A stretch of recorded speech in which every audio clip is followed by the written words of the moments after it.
Sveiki. Sveiki. Sveiki, Beatriče. Sveiki, žiūrovai. Mes vėl sveikinamės su jumis tinklalaidžių cikle, kuris yra skirtas lėtinių neinfekcinių ligų prevencijos projektui. Projektą finansuoja Vilniaus miesto savivaldybė, projektą organizuoja Išsėtinės sklerozės draugija Feniks. Šios dienos tema yra kraujo tyrimai, mankštos, dieta ir šimtai kitų būdų apsisaugoti nuo ligų. Kodėl mes nieko nedarome? Šitą temą kalbėsime su Beatriče Viliušyte, gyvensenos medicinos specialiste. Beatriče, tai pirmiausia paklausiu, kas yra tiesiog gyvensenos medicinos specialistas? Taip, tai sveiki visi. Gyvensenos medicina tai daug turbūt kam nauja specialybė ir daug kam nežinoma, tai iš tikrųjų jaučiu šiek tiek atsakomybės aiškiai ištransliuoti ir papasakoti, nes jeigu pirmą kartą žmogus girdi, tai gali būti, kad aš jam ir suformuluosiu nuomonę, ar ne?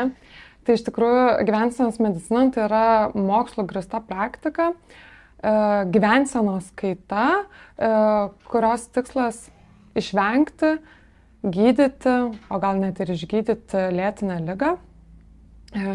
Gyvensenos kaita tai apima mitybą, fizinį aktyvumą, emocijų valdymą, žalingus įpročius, miego higieną. Tai tas sritis, kuri yra aktuali tam žmogui ir pacientui, mes stengiamės įpročių pokyčių dėka pagerinti jo savijautą. Ar mes kalbam apie jau sergančius žmonės, ar kaip tik mes čia kalbam apie sveikus žmonės, kurie turėtų užkardyti? Tai gali būti ir tokia žmonių grupė, ir tokia. Mes dirbame tiek prevenciškai, tiek ir jau dirbame su žmogumi, kuris galbūt jau turi, serga lėtinę ligą, ar ne? Nėra kažkurios grupės, kur negalėtų pas mus į konsultaciją ateiti. Tai iš esmės dirbame tiek su vaikais, tiek su vidutinio amžiaus žmonėmis, tiek su vyresnio amžiaus žmonėmis. Tai apimat visas grupės, žodžiu. Taip, visi, kas serga, neserga, visi gali kreiptis į specialistą tokį, ar ne? Kaip seniai ir kas ruošia tokius specialistus? Senai pakankamai ruošia, gal tik tais keli metai, kai daugiau apie tai yra kalbama, bet iš tikrųjų šias studijas galime rasti Lietuvos sveikatos mokslų universitete Kaune. Tai yra magistro studijos. Šias studijas gali studijuoti visi sveikatos srities baigę studijas specialistai. Tai kaip ir minėjau, yra magistro studijos ir jas pradėjo ruošti nuo 2016 metų. Tai 2016 metais buvo pirmoji magistro grupė, kurie pradėjo studijuoti šią specialybę. Tai yra 1,5 metų gyvensenos medicinos magistro studijos.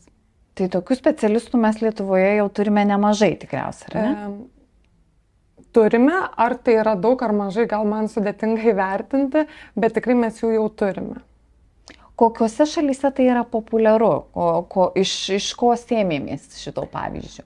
Man galbūt gali pritrūkti kompetencijų pasakyti, iš ko sėmėme, nes ne aš rašiau tą studijų programą, bet kiek domėjausi ir skaičiau, tai iš tikrųjų buvo remtasi tiek Amerikos, tiek Kanados žiniomis, praktika, konsultuotasi su jų specialistais, kurie ruošia šiuos specialistus tiek Amerikoje, tiek Kanadoje.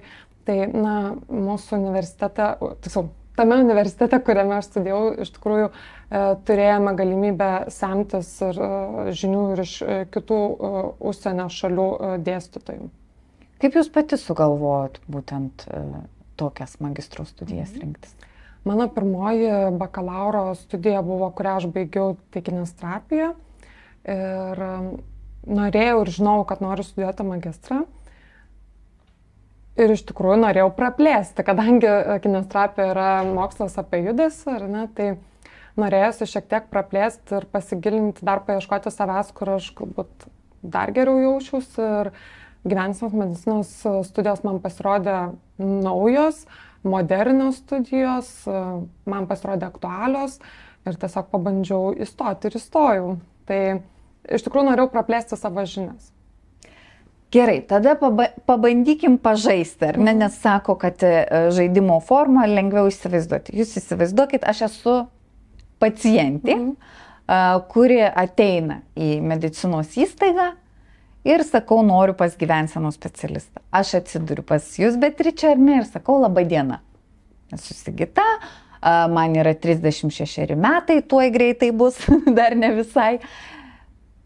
Esu vat tokia, kažkokiam labai didelėm lygom nesiskundžiu, ką jūs kaip gyvensenos specialistai man patartumėt, ko manęs klaustumėt, kur mane nukreiptumėt ir panašiai. Tai noriu pabrėžti, kad, kaip ir jau prieš tai sakiau, gali atvykti įvairaus amžiaus žmonės ir jie gali arba patys savarankiškai užsiregistruoti, arba gali galbūt šeimos gydytojas ar kitas sveikatos priežiūros specialistas rekomenduoti jam atvykti pas mane. Pagal kokį poreikį, Beatričė, šeimos gydytojas gali nukreipti pas jūs pacientą? Tai galbūt žmogus serga lėtinė liga, galbūt pastebi, kad jo gyvensenos įpročiai galbūt ne visai yra sveikatai palankus, galbūt gydytojas mano, kad būtų tikslinga pasikonsultuoti mitybos, fizinio aktyvumo, galbūt net gyvenimo ritmo klausimais ar gal žalingų įpročių klausimais. Ir tiesiog, tam siuntimo nereikia. Tai paragina užsiregistruoti arba galbūt net pats gydytojas užregistruoja ir atvyksta. Tai tęsiant jūsų klausimą, ar ne, mes kaip specialistai turime tam tokią eigą, pagal ką mes pradedame pokalbį ir aš stengiuosi tuo remtis. Tai iš tikrųjų visų pirma, aš bandau konsultacijos metu išsiaiškinti apskritai, dėl ko atėjo tas pacientas pas mane ir koks jo yra poreikis. Tuomet bandau išsiaiškinti su pacientu jo sveikatos anamnezę, bandau išsiaiškinti jo gyvenimo ritmą, tai pradedam kalbėti, kada keliasi, kada eina miegoti, kokie yra valgymo įpročiai, kiek kartų per dieną maitinasi ir po to dar smulkiau ar ne apie tai pakalbam. Stengiuosi paliesti fizinio aktyvumo tematiką, ypač dabar aktualu ir elektroninių priemonių klausimas, kiek laiko praleidžiama prie tų priemonių, žalingi įpročiai, miego kokybė. Tai mes išsiaiškinam anamnezę, išsiaiškiname šios klausimus punktus, kur aš įvardinau ir tuomet, žinoma, mes paklausome pačio paciento, kaip jis žiūri į savo savijautą, kokius nusiskundimus turi ir koks jo požiūris yra į gyvenseną, kas jam atrodo yra svarbu. Tai iš tikrųjų visą laiką stengiuosi atkreipti dėmesį ir pradėti nuo to, kas tam pacientui yra svarbiausia. Nes tada yra lengviausiai užmotyvuoti kažką keisti. Tai vat jau priėjom prie tos motyvacijos. Tai kaip, tarkim, ateina žmogus, jau jūs matot, kad rizikos grupėje ar ne su antsvoriu, padidėjęs kraujospūdis ir visi kiti rodikliai nėra jo naudai. Kaip tą žmogų motyvuoti? Kaip jūs jį pabandot motyvuoti? Ko jau klausėt, kad rastumėt tas vietas, kur jį paglostyti? Taip, tai dar šiek tiek tada išsiplėsiu. Visą laiką paklausiu, kaip dabar žmogus jaučiasi. Galbūt trūksta jam energijos, galbūt prastai smiega, galbūt skauda galva. Kažkokią simptomatiką dažniausiai vardina vis tiek žmogus. Taip. Ir tuomet pradedam plėtoti, uždavinėti klausimus, kaip mano, dėl ko jis taip jaučiasi, kaip mano, ką galėtų pakoreguoti to žmogus, kad gal vis geriau dėl to pradėtų jaustis. Tai iš tikrųjų, turim laiko, mes galim su žmogum šiek tiek daugiau apie tai pakalbėti ir pasiplėtoti. Ir tuomet, kai aš atpažįstu tam žmogui svarbę tematiką, sritį gyvensenos, bandau aš ją užkabinti, paliesti, pagalvoti, užduoti klausimus, kaip mano, ar tas žmogus pajėgtų, tarkim, jeigu, pavyzdžiui, jis visai fiziškai neaktyvus, kaip mano, ar jis galėtų pajėgti bent 15 minučių išeiti pasivaikščioti. Jeigu pacientas atsako, taip, manau, galėčiau, tai pradėkim tada nuo to. Mūsų nėra tikslas labai didelis iš pradžių. Iš pradžių yra svarbu pabandyti, ar apskritai žmogus gali, ar ne, kažkokį pokytį padaryti. Jeigu jis pasieks, įvyks tai, ar ne, jisai save galės motyvuoti, sakyti, na, jeigu aš galiu, taip galbūt aš galiu dar ilgiau išeiti pasivaikščioti. Tai mes stengiamės mažai žingsneliais judėti į priekį, bet drastiškų jokių pokyčių.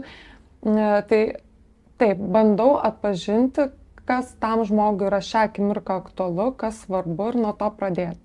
Kartais net tiesiog ir paklausiu, o nuo ko norėtumėt pradėti? O jeigu va toks pacientas, kuriam sakot, ar pajėgtumėt 15 minučių pajudėti, sako, nepajėgčiau, neturiu laiko, mano darbas yra prie kompiuterio, aš dirbu 24 valandas, dar per tas 24 valandas aš turiu suspėti ten ir aplink vaikus, ir aplink žmoną, ir aplink dar kažką, 15 minučių man neįveikiama. Ką tada? Tai turbūt užduočiau klausimą, ar apskritai nori tą fizinį aktyvumą įtraukti, nes jeigu jis nenori šią akimirką, tai tada einame toliau, ieškoma kitų gyvensenos sričių, apie ką norėtų pakalbėti, ką norėtų keisti. Manau, kad jeigu jam tą akimirką yra svarbu mitybos klausimai, tai mes galime ir pereiti prie tų mitybos klausimų ir galbūt sulauksim tokio laikotarpio, kada jis bus jau pasiruošęs kalbėti ir apie fizinį aktyvumą. Dažniausiai būna keletą temų, apie ką galim kalbėti ir dažniausiai pavyksta rasti tą sritį. Bet greičiausiai, ar ne, aš dabar iš mūsų pokalbio suprantu, kad vis tiek tos tokie tarsi 3 pagrindiniai punktai, ar ne, tai yra ritmas, apskritai dienos, ar ne, koks yra, kada keltis, kada miegoti, kada valgyti ir panašiai, ar ne, fizinis aktyvumas ir mityba. Žalingi įpročiai, taip pat, žinoma, tiesiog ne visi apie tai atvirai kalba.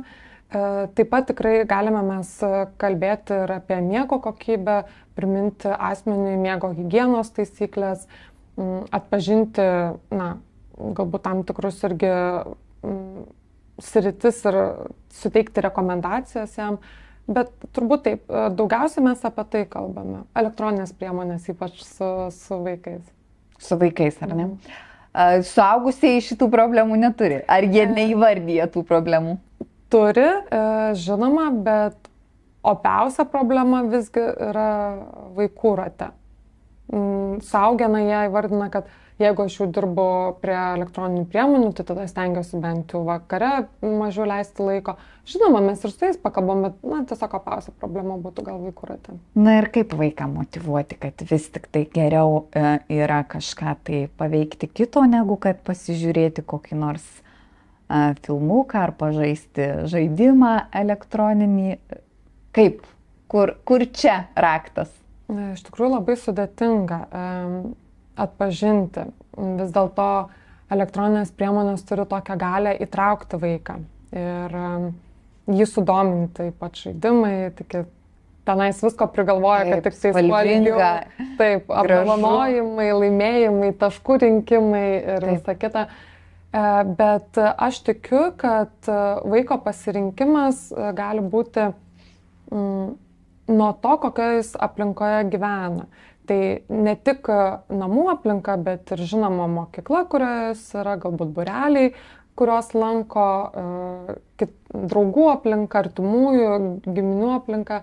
Tai man atrodo, kad visi mes turim komandiškai susitelkti ir žingsnis po žingsnio rodyti vaikui, kad realus gyvenimas irgi gali būti įdomus. Ir realų žaidimai, realų susitikimai, gyvi susitikimai, jie gali būti ir įdomus, ir keliantis didelės emocijas, teigiamas ar ne. Ir tai vaikas pamatęs, manau, jis atsidurs pasirinkimuose, kada pasirinkti vieną arba kitą. Tai norėtųsi, kad jisai pats tą pasirinkimą galėtų priimti ir kad nereiktų jo riboti ar nedrausti, naudotis tom elektroninėmis priemonėmis.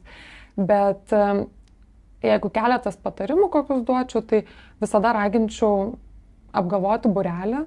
Jeigu vaikas daug laiko praleidžia prie elektroninių priemonių, tai galbūt jis tai daro dėl to, kad ten nuobodu namuose, tai jo yra čia veikla, ar ne? Tai tikiu, kad jeigu vaikas turėtų būrelį, ir dažnai tai būna iš tikrųjų, kad jeigu jis yra užimtas būrelių veikla, pamokų ruošimo, laiko su šeima, laiko su draugais, jis tuomet mažiau leidžia laiko ir prie elektroninių priemonių. O jeigu jisai neturi jokios papildomos veiklos, susidomėjimų, hobių, tai tuomet jisai automatiškai daugiau laiko praleis ir prie elektroninių priemonių. Tai manau, kad reikia užimti vaiką. ir tai nebūtinai turi būti elektroninės priemonės. Beatriče, kas dažniausiai jūs kreipiasi, kokie pacientai, dėl kokių nusiskundimų, dėl kokių sutrikimų? Labai platus diapazonas čia yra. Gali žmogus kreiptis tiesiog jausdamas galbūt suprastėjusią savijautą. Gali žmogus kreiptis turintis lėtinę ligą, ar ne, tai širdies kraujagyslių, cukrinį diabetą. Gali būti žmogus kreiptis dėl svorio kontrolės, ar ne, gali žmogus kreiptis galbūt turintis skrandžio sutrikimų, gastroesofaginį refliuksą, gastritą ir kitas panašias ligas, gali kreiptis dėl podagros, gali kreiptis galbūt dėl nemigos, dėl galvos skausmų. Šiai akimirkai tiek prisimenu, bet, iš tikrųjų labai platu. Mes stengiamės padėti kiekvienam atėjusiam. Žinoma, kartais reikia ir kitų specialistų pagalbos. Taip, mes visą laiką stengiamės bendradarbiauti. Kiek tokių apsilankimų turėtų būti? Maždaug vidutiniškai, ar ne? Aš suprantu, kad kiekvienas pacientas ir kiekviena ta situacija yra labai skirtinga, bet aš suprantu, kad tikrai to vieno apsilankimo greičiausia pas jūs nepakanka, ar ne? Kad tai turėtų būti draugystė. Taip. Tai iš tikrųjų būna pirminė ta konsultacija, kada mes stengiamės kuo daugiau apie tą žmogų sužinoti ir jiems sudaryti tą tokį pirminį pokyčių planą, programą. Antra konsultacija mes vadiname pakartotinę ir jau ją mes planuojame labai individualiai ir tikiu kiekvienas specialistas labai individualiai pagal savo darbo galimybės, grafikus. Dažniausiai tai būna po mėnesio, nes tada yra toks labai saugus laikotarpis, kada žmogus gali turėti laiko keisti ar ne tos įpročius, juos bandyti prisijaukinti, bet ir ne per toli, kad pamirštų, apie ką mes kalbėjome. Su vaikais būna, kad mes ir po 2 savaičių susimatome, tai labai individualiai. Bet tikrai tų pakartotinių konsultacijų reikia. Ir visiškai yra normalu, kad mes pirmą kartą susitikę ir apsitarę ir galbūt žmogus sako, kad jis yra labai motyvuotas ir nori keisti ar gyvensenos įpročius. Būna, kad po mėnesio jis grįžta ir sako, 2 savaitės man sekėsi puikiai, o jau 3 savaitę aš paleidau visus tos mūsų susitarimus. Ir tai yra visiškai normalu. Tie atkryčiai, jie būna ir gal ir net ir turi būti, nes kitaip, man atrodo, jau labai tada lengvas kelias yra. Tai visiškai yra normalu ir mes dėl to ir esam, kad po tų atkryčių mes galėtume vėl priminti žmogui, jį pamotyvuoti, jam pasakyti, kad tai yra viskas gerai, svarbiausia atpažinti ir prisiminti, ką mes aptarėm ir vėl grįžti į tą ritmą. Kaip pavyzdys dabar ir šventės, ar ne, kai ateina pas mus vienokios ar kitokios, tai tas ritmas mūsų išsimuša, ne, per šventės. Ir man atrodo visi, šiek tiek pameta tą ritmą. Taip. Bet kas svarbiausia, kad po švenčių mes vėl gebėtume grįžti tą ritmą ir vėl gyventi savo įprastų ritmų. Tai bet kada mes tai galime pritaikyti, nesvarbu, ar tai yra švenčių laikotarpis ar ne švenčių. Tai tos pakartotinės konsultacijos yra tam, kad padėti žmogui sugrįžti į ritmą, jeigu jis apleido ar ne ir pametė. Bet taip pat mes pakartotinių konsultacijų metu galime žingsniuoti toliau ir spręsti kitus klausimus, keltis kitus tikslus, uždavinius ir sudaryti tą naują planą, atnaujintą planą.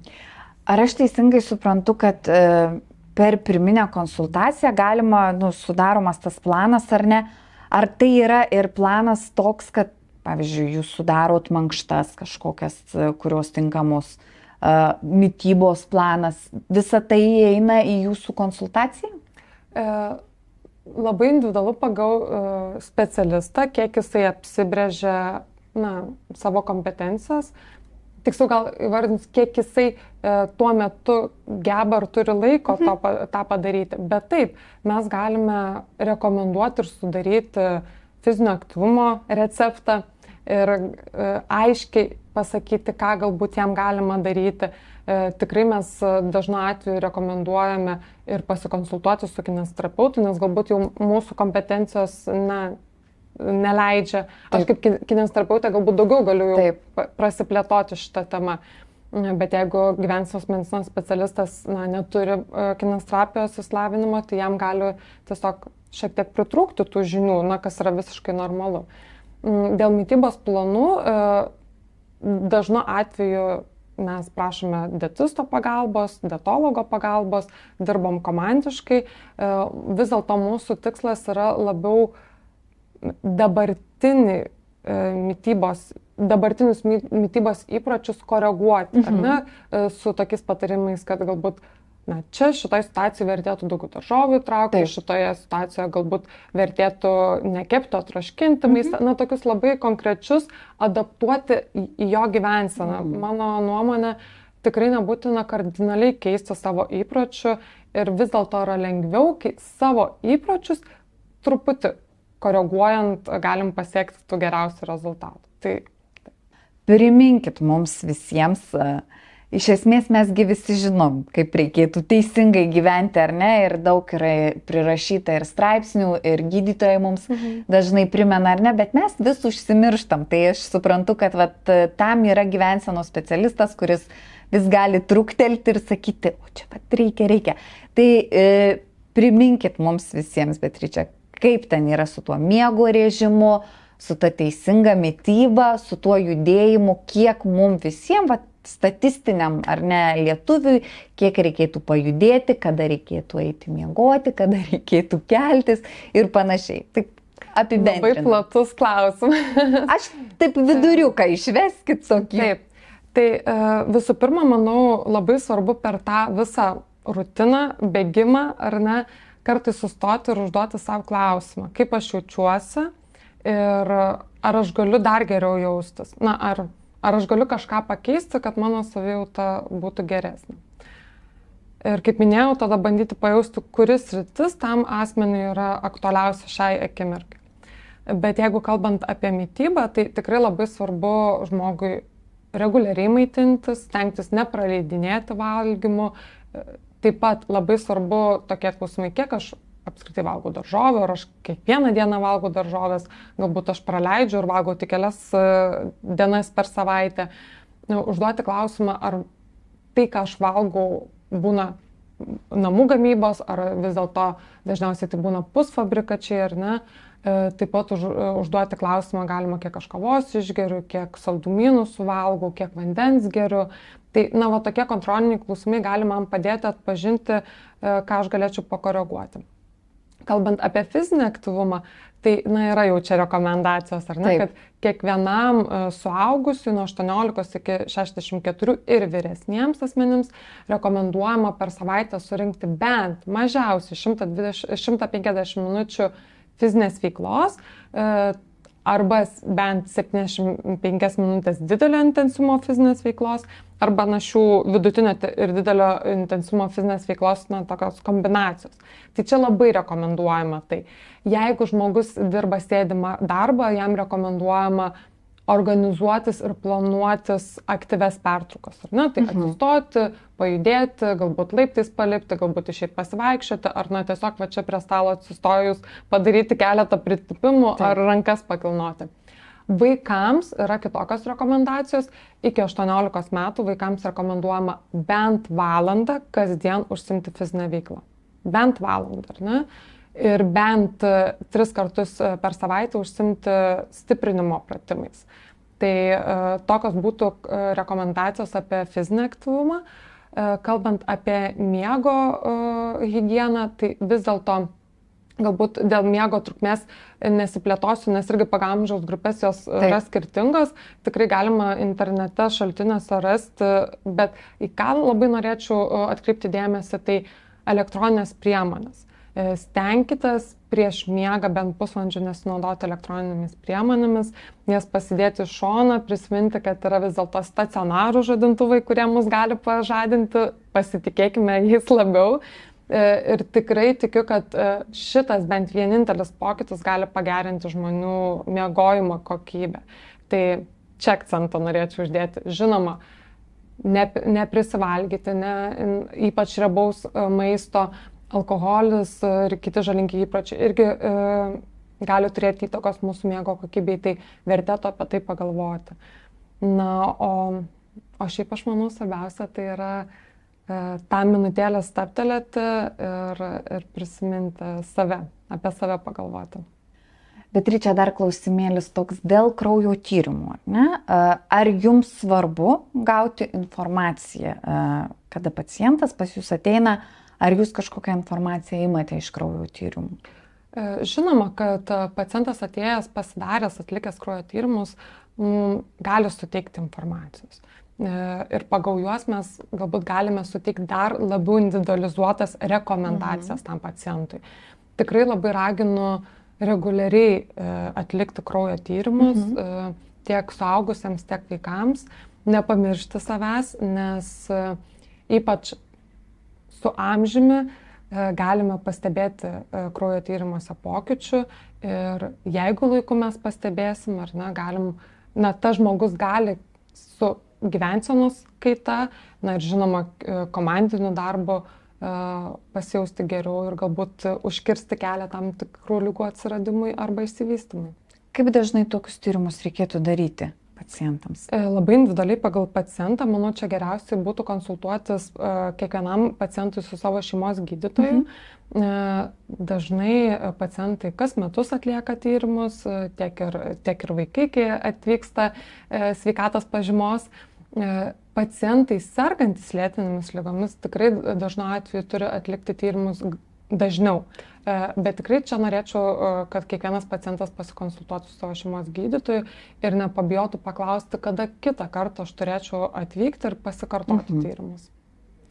Tai ačiū Beatriče, ačiū žiūrovams, kad žiūrėjote ir iki kitų kartų.